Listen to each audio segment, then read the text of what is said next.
Breaking news this hour, the son of the director, Rob Reiner, has been arrested and is in custody after his parents were found dead at their home in Los Angeles. Nick Reiner, who is the middle son of the couple, is being held on a $4 million bail.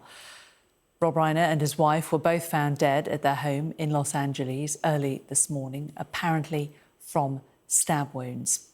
He was a celebrated director whose work included some of the most memorable movies of the 1980s and 90s, such as When Harry Met Sally, Stand By Me, A Few Good Men, This Is Spinal Tap also. Meanwhile, US President Donald Trump has launched an extraordinary attack on Rob Reiner, blaming his death on what he called Trump derangement syndrome. Rob Reiner was a supporter of the Democrats.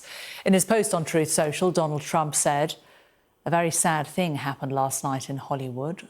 Rob Reiner, a tortured and struggling but once very talented movie director and comedy star, has passed away, together with his wife Michelle, reportedly due to the anger he caused others through his massive, unyielding and incurable affliction with the mind-crippling disease known as Trump derangement syndrome, sometimes referred to as TDS.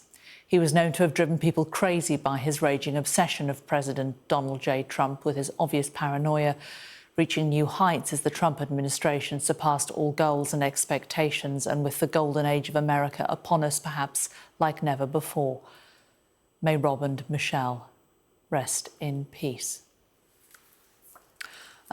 So that's the latest on Rob Reiner and his wife, who were found dead on Sunday at their home in Los Angeles.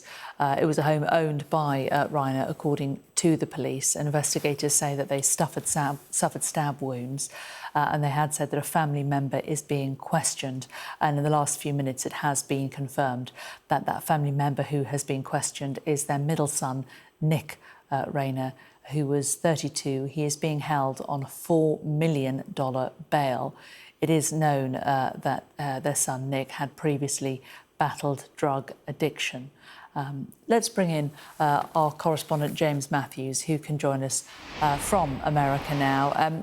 James, this is desperately sad news, isn't it? He was a very popular director of some really well-known films, pivotal films for many people in the 1980s, hadn't been quite so active in the film world in recent years, but had been quite active politically, had very much supported the Democrats, and it seems that this has really drawn the ire of Donald Trump today. It has, Jane, and not for the first time. You have to consider whether or not President Trump has passed or failed the taste and decency test the day after this icon, this national treasure, has been killed. Many people have been paying tributes. I might say the prominent tributes are coming from people on the left of America's political landscape, President Obama and so on. He was certainly politically active, Rob Reiner, sure, huge in the movie industry, but also was a prominent campaigner on issues like same-sex marriage, prominent campaigner for LGBTQ rights. He was an organizer against Trump being re-elected, so very active politically. But I suppose, you know, when you look at that social media tweet, in bad taste, I think many would agree, but also there's more than just the business of taste. I think Donald Trump is pointing to a motive behind this homicide. He's pointing the finger at Trump derangement syndrome as a motivation, TDS as he would have it. I do wonder what detectives have to say about that, given that we are in, we are in a legal process now, having been engaged with the arrest of the son of Rob Reiner. There's also the business of any lack of condemnation for what's happened here. At no point does Trump say this is a bad thing, that people should not lose their lives as a result of what he says is Trump derangement syndrome. You might have thought the President of the United States would discourage people from engaging in that kind of behaviour, that kind of political violence. He does not do that.